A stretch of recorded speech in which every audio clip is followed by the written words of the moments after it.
I'm Matthew Mulowicz.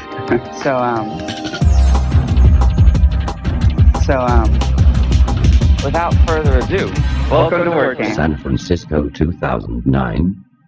I was going to ask how many power bloggers there are, but I think there's a few power bloggers. How many people are relatively new bloggers, WordPress, your first WordCamp? Okay, very cool.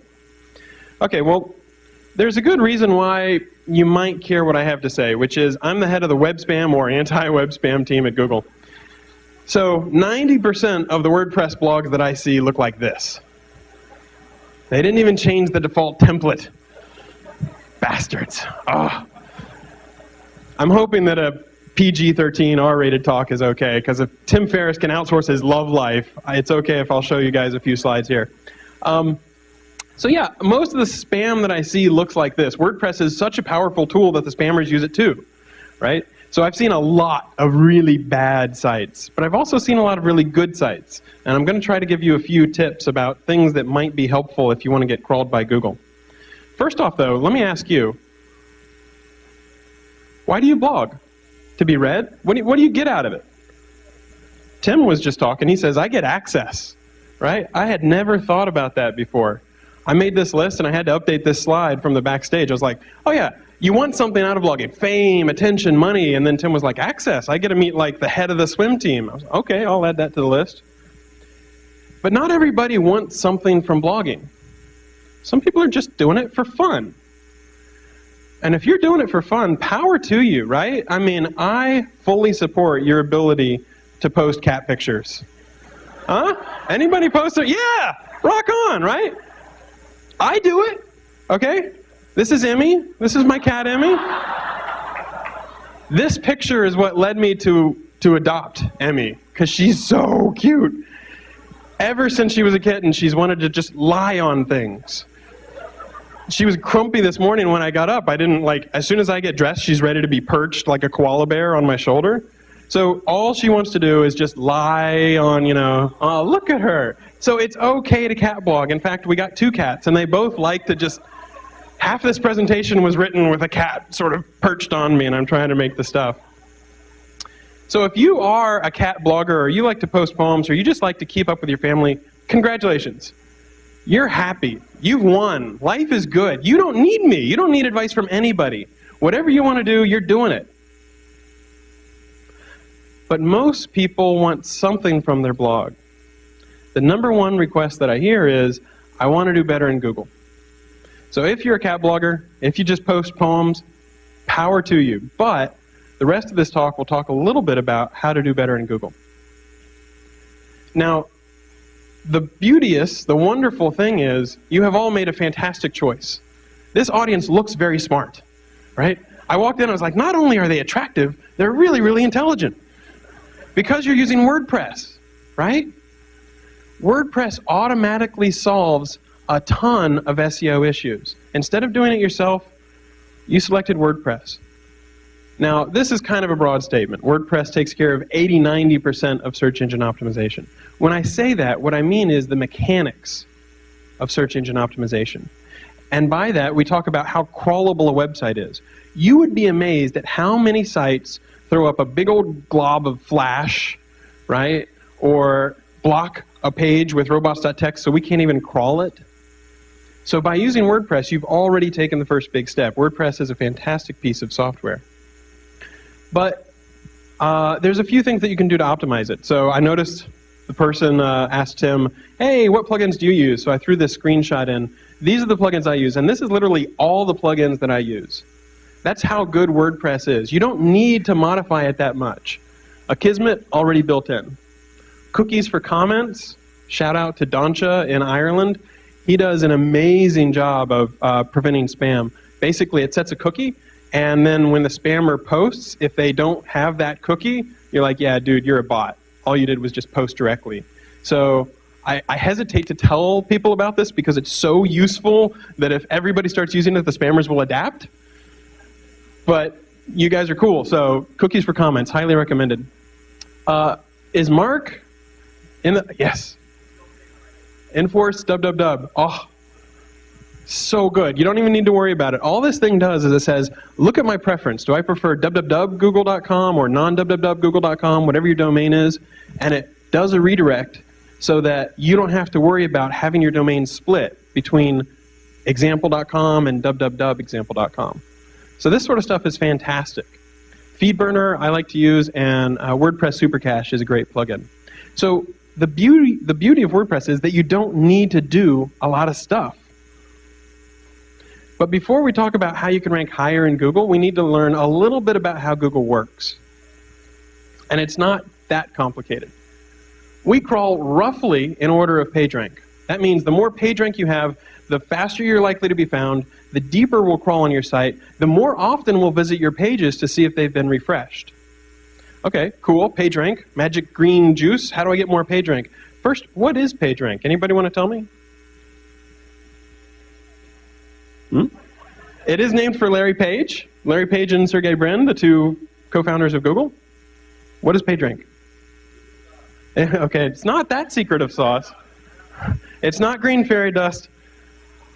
Let's just walk through a very simple eigenvector. It's really simplicity itself. So, singular value decomposition. Let's just go ahead and... Wait, you didn't show up at 10 a.m. on a Saturday morning to talk math? No? Okay, all right. PageRank at a 50,000 foot view is this. It's the number of people that link to you and how important those links are. So, one of my favorite examples, suppose you have a buddy from college, right? You have a blog and he has a blog. Suppose you've got 10 comments, or 10 links pointing to your blog, and your buddy has 20 links pointing to his. Who has more PageRank? Well, he's got 20 links. You've only got 10. But what if your 10 links are the New York Times, the LA Times, Reader's Digest, CNN.com, and his 20 links are all his buddies from college, right? So PageRank is not just getting as many links as you can. Please give me more links. I have to have more links. No, it's also how important they are. So having high quality content can really make a big difference. I promise I won't get more technical than this. It looks a little complicated. I'll walk through it very quickly, but it's not as bad as it looks. Look at this page right here. These are links coming into one page. PageRank is at a page level, page, and these are outlinks. So imagine this is your blog.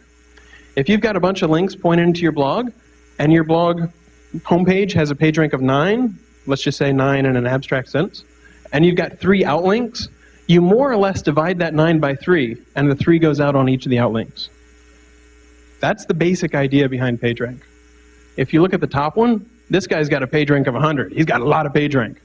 And he's got 2 outlinks. So each of those 2 outlinks, you take 100, you divide by 2, because you've got 2 outlinks, and 50 goes to each one of those. That's literally the idea behind PageRank. It's that simple. Now, in practice, if it really worked this way and you had a loop, PageRank would just keep cycling around forever and ever and ever, and mathematically speaking, the world would blow up. You don't want the world to blow up. So there's a little bit of an additional thing, which is that PageRank kind of evaporates. A little bit of it decays every time it goes across a link. But that's literally the idea behind PageRank. It's the number of links you get pointing to you and how important those links are. Now, I always worry when I talk about PageRank because a lot of people, as soon as they hear about backlinks, they're like, I need backlinks. I need a lot of backlinks. I need thousands of backlinks from thousands of places. And so this is literally a phrase that I found on the web. This person suffers what I call BO. You do not want to suffer from BO. That's backlink obsession. Okay?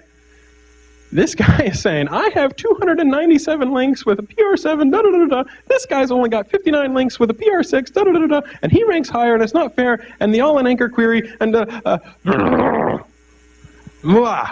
don't get down to this level of detail. Think about it at a very high level. You want to have people know about you. You want those people to be reputable. So search engine optimization you can spend an infinite amount of time learning about. But here's the 50,000 foot view. There's a tension between relevance and being reputable. Right? So Matt Mullenweg, right? He's got a pretty reputable blog. It's pretty well known. He's got good PageRank. He beats me. I hate that. He's like the #1 Matt. I'm like the #8 Matt or something. You think, can't you tweak it so you're #1? No, we can't tweak it so we're #1. Okay, so he's the number one Matt. He's got a ton of PageRank. Suppose you're searching for a random thing like a medical condition, attention deficit disorder. If Matt Mullenweg just mentions the phrase attention deficit disorder, and he's saying it, just in passing, like a joke, like, yeah, I organized this conference, but, I didn't spend a lot of time on it. I've got attention deficit disorder, but, it'll be cool. We'll have a good time. That's reputable. His blog is reputable, but it's not that relevant. So another way to think about relevance is what you say on your page, and reputable is what people say about you, how they link to you. So you want to be both. You want to be on topic, and you also want to be reputable. So you don't want to just return pages that barely mention something in passing. So let's talk, let's move to the middle chunk of this, which is, how do I be relevant? How do I be reputable? Relevance is, again, stuff on your page, what you write, including the mechanics of how you write. Tim pretty much nailed this. If you do not love something, don't write about it. Life's too short. Google Wave launched a couple days ago, and there was like this huge thing on TechMeme. Everybody's talking about this new Google Wave thing, and there are so many articles I saw where the guy was like, will Google Wave take over the world? I don't know. Here's the press release. Right? Like literally 2 sentences, and then he copies like 4 paragraphs from the press release. No one wants to read that. It's boring. You have to have something that you care about. You have to have something, whether it's cats, whether it's Linux, whether it's open government, whether it's transparency, whether it's Google, whether it's search. You have to talk about something that you care about. If you're not doing that, you're not going to be doing as good a job. And so one of the pieces that advice that I give is try to write often. And if you write often, if you write every day, if it's something you really care about, you're going to get a lot of practice writing, and you're going to write good stuff. Okay. Keywords. Let's do a little exercise. Matt said earlier today, Matt Mullenweg, that the theme of this conference is getting to know your neighbor. So we're going to do a little exercise where you get to know your neighbor. I'm holding in my hand a little device. You might have seen them before. You stick them into computers. They store things. Maybe you put your presentation on it. You give it to a friend. She sticks it on her computer. Maybe you're proofreading a friend's paper. You take it. Maybe you put pictures on it. Maybe your mom sends you one. You've all seen these, right? This is not alien technology. Think in your head, if you were going to go to Google and you were going to type in what this is, prepare your search query. What is this? What is this device? Don't say it out loud. Okay, I'm going to Google. I'm going to go buy one of these. Ooh, it's retractable. Wow, cool. Now, turn to the person next to you and compare notes. Literally, take a minute and say, what would you search for on Google and what would I search for on Google? I'll wait.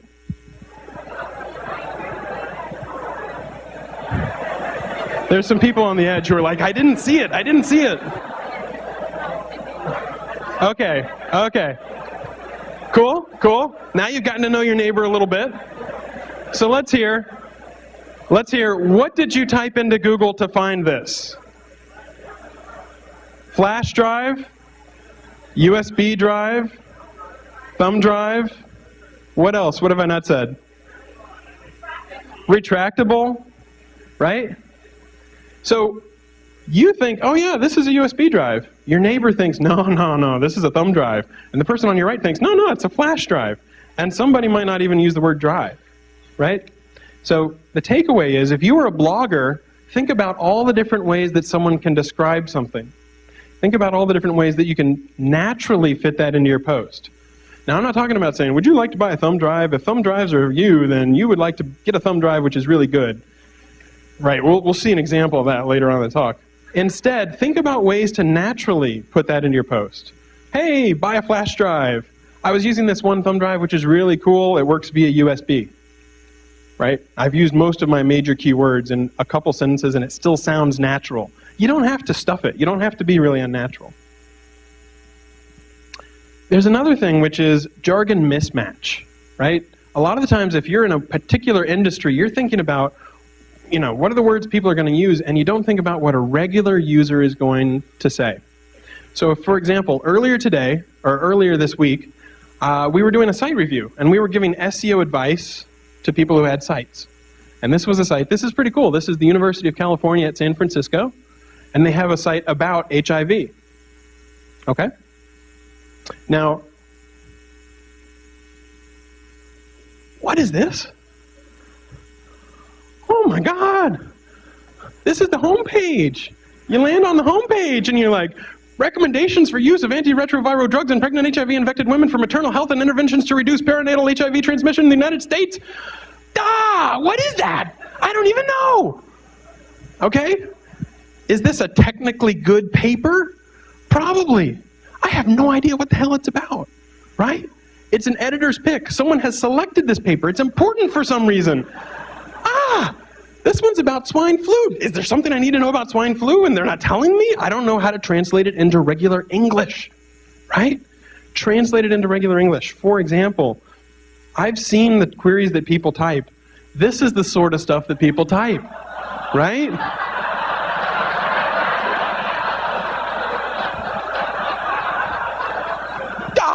Do I have AIDS? I don't know, right?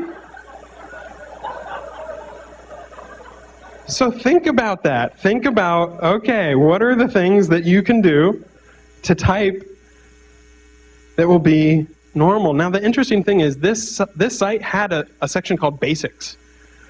And if you clicked on Basics, these were the things you saw. I just tested positive. Now what? That should have been the front page, right? It's obvious to us, but sometimes your own site can be like that. And you're like, oh yeah, I've got great content. Yeah, this is fantastic stuff. But a regular person is like, what the hell are you typing, dude? I don't even understand this. Is it English? I think it's English. So you'd be amazed how much help you can get just from feedback, just from asking your friends or a regular person to sort of look at this and say, okay, cool. Now there's another tool that you can use. And in fact, Tim mentioned it. Thanks for stealing my thunder, dude. Cool. But it's pretty nice. It's called the Google Keyword Tool, AdWords tool. If you search on Google for keyword tool, it's #1. Not because we hard-coded it. We don't do that. It just ranks that way. A lot of people link to it.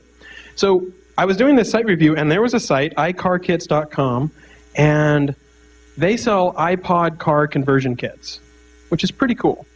Their main trophy phrase, if you looked in their title, was iPod car.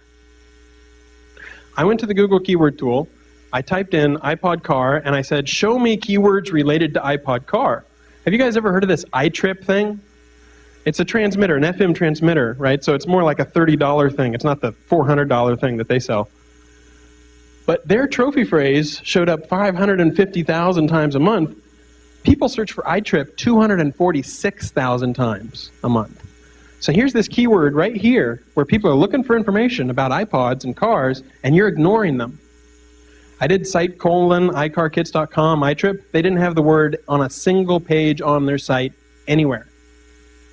If you don't have the word on your site, it's very hard for search engines to return that site. Sometimes we can. You can type in automobile and we can return if your page has the word car. We can do that a little bit. But if you don't have the word iTrip anywhere on your site, you're probably not going to rank for the query iTrip. Now it turns out these guys actually had content about the iTrip. They have an iTrip trade-in program. So you send in your $30 iTrip and you get like 10% off on the $100 kit. So in the middle of the site review, the guy edited his page, and by the end of the site review panel, he had iTrip right there on the front page. So he's starting to get more traffic already. So think about the niches, the keywords that you're targeting, and put them on the page. Okay, I don't want to get too technical. Well, how technical do people want to get? Okay, cool. Me, I get a little bored. My eyes are glazed over, but okay. Here's one thing that I recommend. I like to do a custom structure on my URLs, %postname.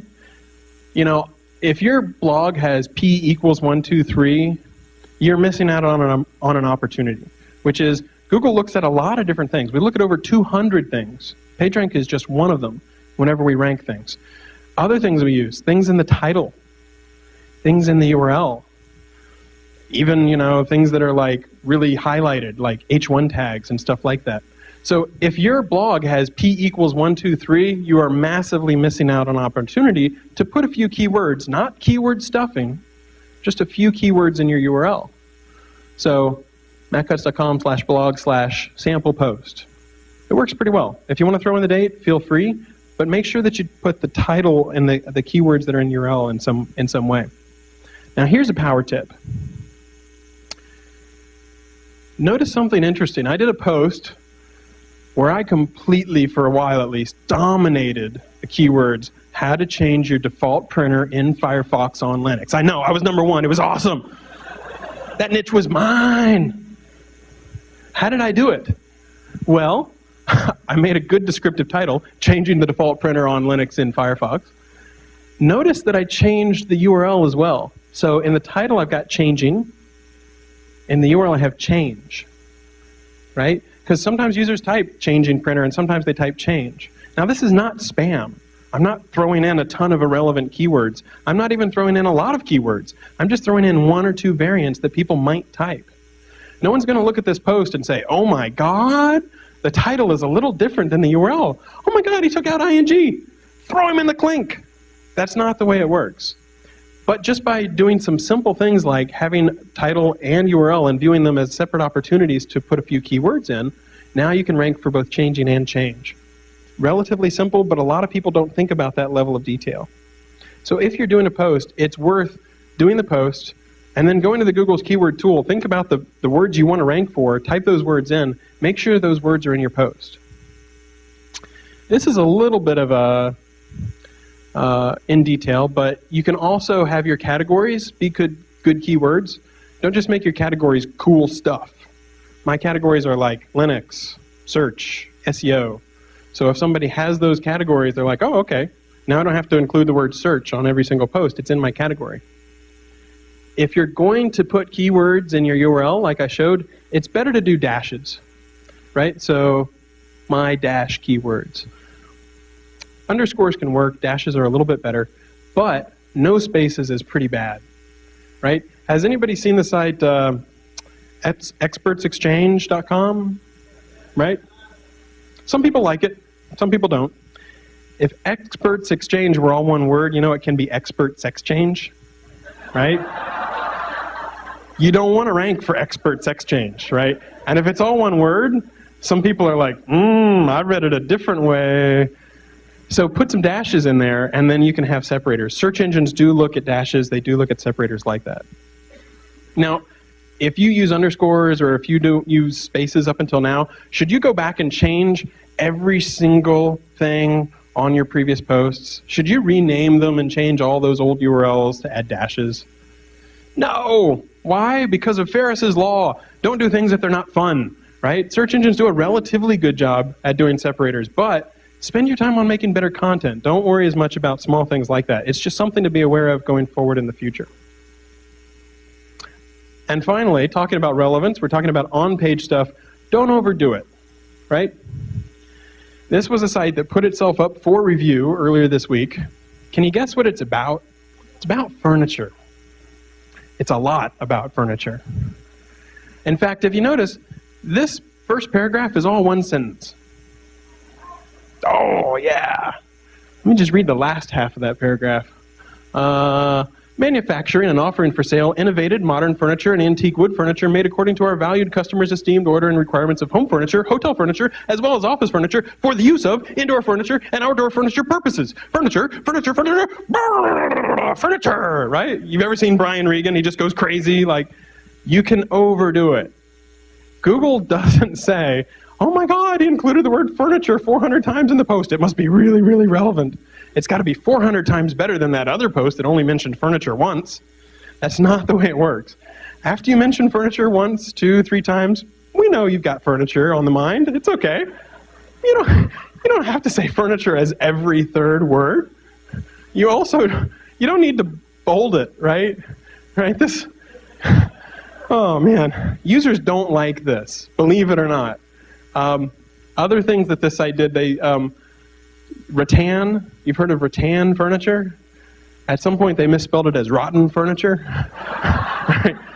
Yeah, well, judging from the website, I don't know. So you don't need to do this. You can mention furniture 2 or 3 times, and that's enough. You don't have to go overboard on it. Okay, so to sum up, on page, being relevant, being on topic, talking about the things you care about. Find something you care about, and as a result, you'll write about it more often, which gives more material that search engines can find. And pay attention to the mechanics, some of the small things that I've mentioned, but don't overdo it, right? If you're reading it aloud and it sounds stilted, you're overdoing it. If you give it to a friend and you notice your friend is like sneering or raising their eyebrow, you're overdoing it. Okay, so that's half the battle. Now let's talk about how do you gain a reputation? How do you get to be more known? How do you get more page rank, more people linking to you? Be interesting. Anybody ever heard of fake Steve Jobs? Has anybody bought the book? It's pretty good. I was like, this one note gimmick cannot last for an entire book. It can. It's a lot of fun. I love this. He's like, I fired that idiot Jerry Yang. I'm like, whoa. This guy's, he's pretty mean, right? Now, it turns out this was actually Dan Lyons. He's got a pretty sweet gig at Newsweek now. So he did pretty well. Earlier this week, someone started a fake blog for Carol Bartz, who's the CEO of Yahoo. The first post, I was on the floor laughing so hard, I instantly added it to my Google Reader. I want to see what else they have to say, right?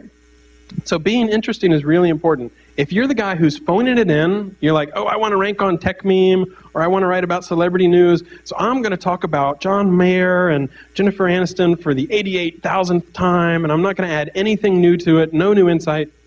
Don't bother writing it. You want to be interesting. And again, it helps. The more you write, you get practice, you get into the habit. This is a blog by Sergey Brin, who's one of the co-founders of Google. Did you know that Sergey had a blog? He does. He's written 2 posts. I've never asked Sergey about the blog. On one hand, it's cool. He's written 2 posts. On the other hand, his last post was September of 2008, right? People are not going to Sergey Brin's blog every day saying, I wonder if Sergey wrote something new. Yeah. But if Sergey's posting every day, or if Sergey's posting every week, people will come and check. They will come and say, oh, what's new with Sergey? So you have to update often. Now, this, I have to admit, is my favorite slide in the entire talk, because I'm going to tell you the real, true, deep secret of blogging, and that is Katamari. Has anybody played Katamari?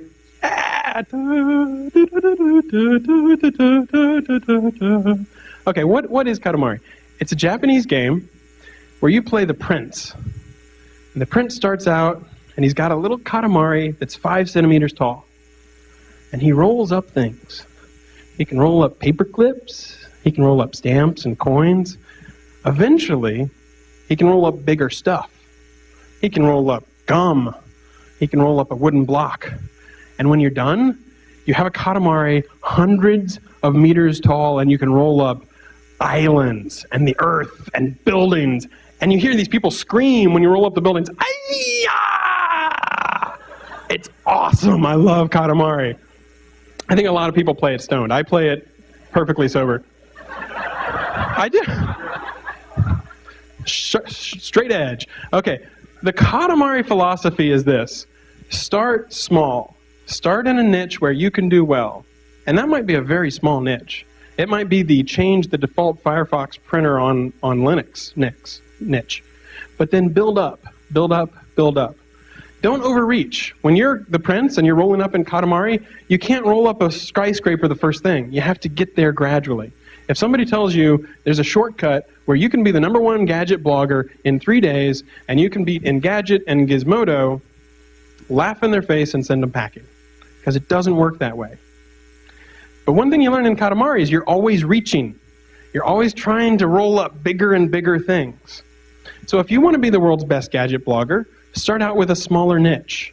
Start out with a niche like, okay, I am going to write about a particular type of phone. You know, Google Android or Crackberry or the Palm Pre. And then you can imagine embiggening, to quote The Simpsons, embiggening that niche, right? You're writing about more and more important things and bigger niches. And eventually, over time, people get to know you, and you're writing about important things, and people are sending you links, and they're sending you things to review, and life is good. The Katamari philosophy works very, very well. Okay. What else about gaining reputation? Oh yeah, this is the only slide where I have like cool dissolves and stuff. There are so many other ways you can get links. You can provide a useful service. There's a law professor, his name is Eric Goldman, and he's a blogger. You guys heard of the bloggers? They're law bloggers, right?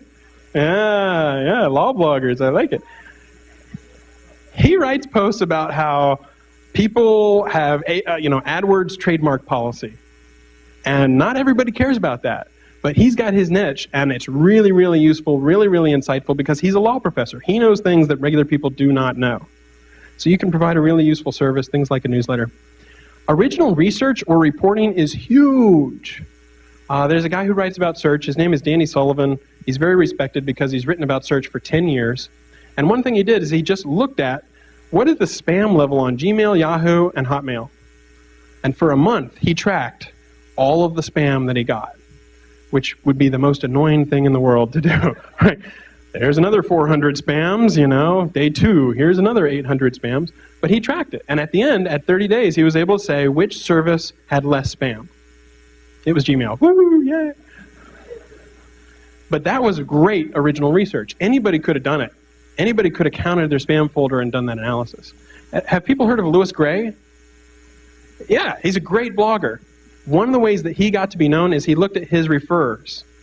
And referrers are your search engine logs. This is like, web logs, where people are coming from, where they're visiting from. And he just noticed some strange user agents, like ReadBurner or stuff like this. And then he was like, what the heck is ReadBurner? And then he did a blog post about it, and like 2 days later, the people were like, yeah, we're making a totally new service, and you found us out. And he did that like 3 times in a row. So just by looking at the bots that were visiting his site, he was able to do some really cool stuff. And from there, he just hustled his butt off, which I respect a lot. Lifehacker? Anybody read Lifehacker? I like to call Lifehacker productivity porn, right? Because you spend more time learning how to be productive than the actual productivity that you get. But you read about productivity all the time. It's so cool, like Merlin Mann, these guys. No, the fact is Lifehacker saves you a ton of time because they have these really high-quality tutorials and guides. Creative niche. Man,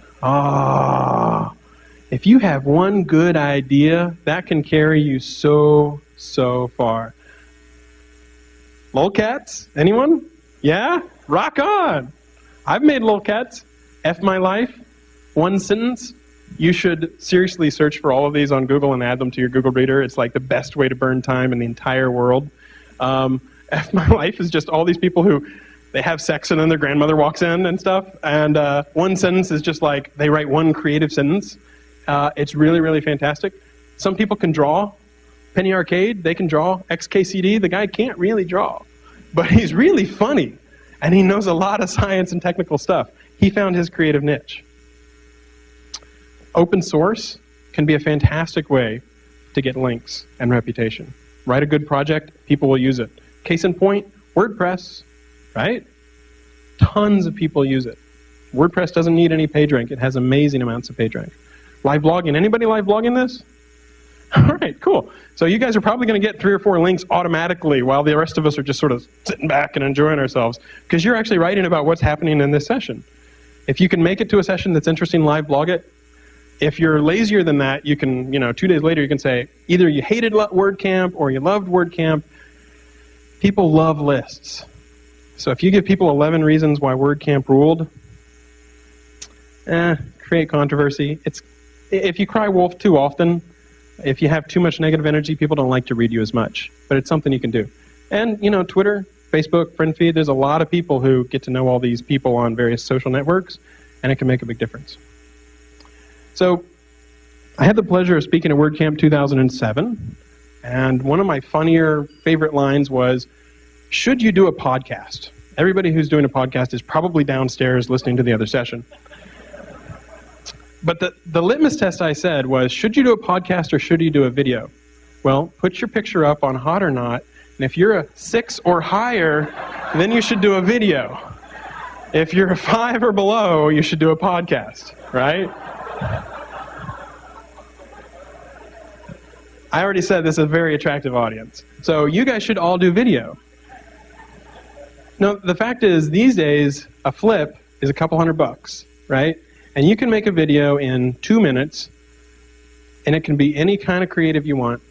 Podcasts are fantastic. I would really recommend making videos these days because it's not that much harder to make a video than it is to make a podcast.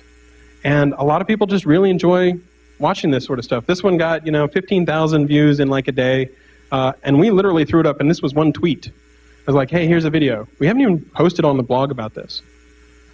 It's really easy to do video, and it can drive a lot of attention to your site. And in fact, videos tend to rank relatively well on Google. Okay, I'll whiz through this part. I do not want to sell you guys on anything. I use WordPress rather than Blogger, so I'm not going to say Google is the top, always use Google, go for Google. But there are a few tools that you should know about. I'll show screenshots of the first three. Google Website Optimizer. So you've already heard about the idea of A/B testing. If you're really that into power blogging, you might want to try different templates and see if certain ones have better return on investment, if certain ones give you more conversion. And there's something that lets you do A/B testing. You can get a free site search. And here's a tip that very few people know that use AdSense. You can use these two tags to mark out the meat of your blog post. And then AdSense will target the meat of your blog post. And it won't target all the frilly stuff, the boilerplate, the archives, all that kind of stuff. So if you use AdSense, I highly recommend that you add these tags around your post because your ads will get more targeted, people will click on them more, and you'll probably make more money. Okay, so let me show you a few quick screenshots. I did a post on my blog that a lot of people ended up reading called Free Links, How to Get Free Links, which everybody, would like free links. The trick was we have something at google.com/webmasters that will show you the 404s on your site and who linked to them. So for example, the link in purple, IE7/promo page with a parenthesis, you see right here? Jeremy Zawadny, who was a blogger at Yahoo and now he's at Craigslist, linked to my blog, and the link was broken. Jeremy's got a lot of page rank. It might be worth dropping Jeremy an email and saying, hey, you want to take that parenthesis off? And now you've got a free link from Jeremy Zawadny because he'd already linked to you. He just linked to a 404. So this is a completely free service. You can use it and find out about all kinds of people who are linking to sites or pages on your site that don't really exist. One more quick thing about google.com/webmasters. We'll give you all kinds of crawl stats. So for example, this is how much time Google spent downloading pages on your site. You can see it took a huge drop down. That's because I changed my theme, and it does better CSS handling. So you can see the amount of changes, the amount of pages being downloaded. All this stuff is free. It can be pretty handy and help you diagnose issues. And Google also lets you set whether you want to have www.mattcutts.com or mattcutts.com, which is kind of handy. Here's a quick tip. Anybody use Google Analytics? Oh, I love you guys. Okay. Here's something you might not know about Google Analytics. You can click in settings and top landing pages, and this will tell you which blog posts get the most visitors. This one about hacking your iPhone, anybody want to guess when I wrote that? 2007. I wrote this blog post in 2007, and it's the number 6 page on my site. What does that tell me? Maybe I should go back and update that post because everything in it is probably wrong. Or maybe I should write a new post. Here's another one. One of my top 10 posts is 3 solid Gmail productivity tips. It was a total throwaway. I was like, oh, people don't know this, so I'll throw it up. They love it. Maybe I should write 5 more Gmail productivity tips, right? So when you're sitting at a blank screen and you're thinking, I really should blog something today. I haven't blogged in 2 weeks. You can get some good ideas about what to blog just from looking at where people are already going on your page. What about bounces? Yes. So bounces tell you how often people land on your page and then leave, right? If people come from Dig, they come on your page and then they leave. So if you try to reduce the amount of bounces, that can mean more people on your site, which can mean more ads, it can mean more revenue, it can mean more clicks, all that sort of stuff. A very simple trick, which I haven't done on my newest template, is show related posts, right? Someone has just finished reading your blog. It was a great article. They have a warm, happy feeling towards you. What do now? They leave. Why? Because you didn't give them anything else to do. Show them related blog posts to this one blog post, and they liked it enough to read down to the bottom, they might click and read some more. So that's like the simplest way in the world to reduce the number of bounces, which leads to more people on your site for longer periods of time. FeedBurner is kind of nice. You can tell where people are coming from, how many, blogs, how many visitors and stuff you're getting. Got about 5 minutes left, so let me just finish with some things that you should probably not do. This is an email that I got September 2008. You can see it's "Be a lazy Google millionaire." Here I've been working at Google for 9 years and I could have just filled out forms and collected my cash. If only I'd known, right? If something looks too good to be true, it probably is. Has anybody heard of this Google Money Tree thing? Consumer Reports just wrote about them. The Better Business Bureau got 478 complaints about them, and the last 460 hadn't even been responded to. So learn how to make $107,000, $389 in 6 months, filling out forms and doing searches on Google and Yahoo. I call bullshit. This stuff is not endorsed by Google. It's incredibly spammy. What tends to happen is you pay $3.88 for access to something, and you're secretly enrolled in a program where every month you're billed $72 until you opt out. That's what's usually going on with these money tree systems.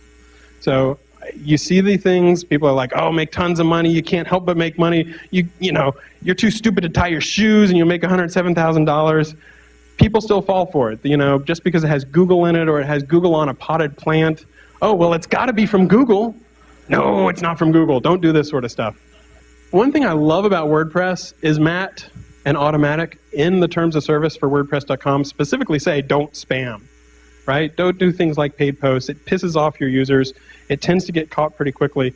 And right there in the terms of service, don't do things, third-party sites that would boost the search engine rankings, that sort of stuff. Enough said. The one plea that I would make, the one ask that I would have is please keep your WordPress updated. And we've just barely got enough time to show an example of that. The American Nazi Party. Is anyone in here pro-Nazi? Any big fans of the Nazis in here? I didn't think so. I tend not to be a big Nazi fan myself. So I thought it was really funny. This is hilarious, by the way. Evidently for Nazis, putting a bunch of 8s in your comments is like way cool. You're like, oh, you're a much better Nazi than me. You have 8s in your comments, right? But I thought it was hilarious because if you go down to the bottom of the Nazi Party archive, oh no, Meridia, Hoodia, Cheap Cialis, Fremont, Cialis for women. I didn't even know they had Cialis for women. Oh man. And so you have this dilemma. Who do you hate more, the Nazis or the hackers who have hacked the Nazis' website? I don't know. It's an issue. But, it happens, and the best thing you can do to try to avoid it is make sure that you have done good security yourself. So in particular, there's this really cool site called Save the Internet, and they fight for net neutrality and all this sort of stuff. But earlier this week, if you went to blog/wp-content/upload/authors/pletl, you can buy Viagra from this Canadian pharmacy. And it's got to be trustworthy. It's the #1 internet drugstore. Urgh. It's very simple. WordPress has gotten much, much better about security. There's automatic updates. All you have to do is take advantage of them. And if you're a superpower user and everything you've heard up until now has been completely boring, you're like, oh, ha, ha, ha, I know that. Here's one power tip. Add an htaccess to your WP admin. What this says is, and these are fake IP addresses. Last time people were like, dude, you included your home IP address. I'm like, my address is not 123.45.67.89. It's okay, I'm not revealing my home address. But what this says is only these 2 IP addresses are allowed to reach your WP admin. So when the hackers come in and they're trying to use some brand new zero-day exploit, they can't get to your blog to hack it. If you search for like protect WP admin or htaccess, and I'll put this up on my blog as well, so you don't have to like frantically write it down. It's a fantastic thing to just say, yeah, you know what, only I can get to my blog. So let me close out by just saying huge thanks to Automatic and WordPress. I was looking back at my talk from 2007, and I had like 6 things on my wish list, and like 3 of them are already done, without me even asking for it. Automatic updates for security, better protection for WP content directory, and rel equals canonical. I haven't even talked about rel equals canonical because you really don't need to know about it. It's a standard that lets you say, given two web pages, here's the web page that should be the preferred one in Google. And the folks at Automatic have basically built this in. It's already live on WordPress.com. As I understand, in the core of 2.8, it's coming as well. So you don't have to know anything about it. All you need to know is that you'll do better in search engines because you won't be dividing your page rank between multiple pages. So the Automatic folks and WordPress folks have been fantastic about being receptive. That's it. I'll be around throughout the rest of the day. If anybody has questions, thank you.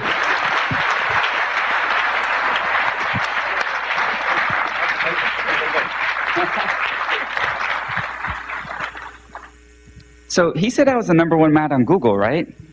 I searched. I am right now the #3 mat on Google.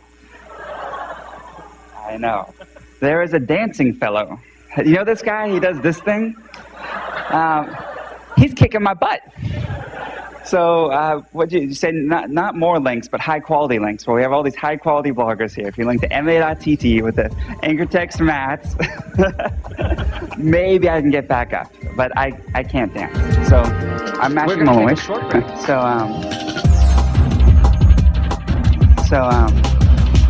without further ado, welcome to WordCamp. San Francisco 2009.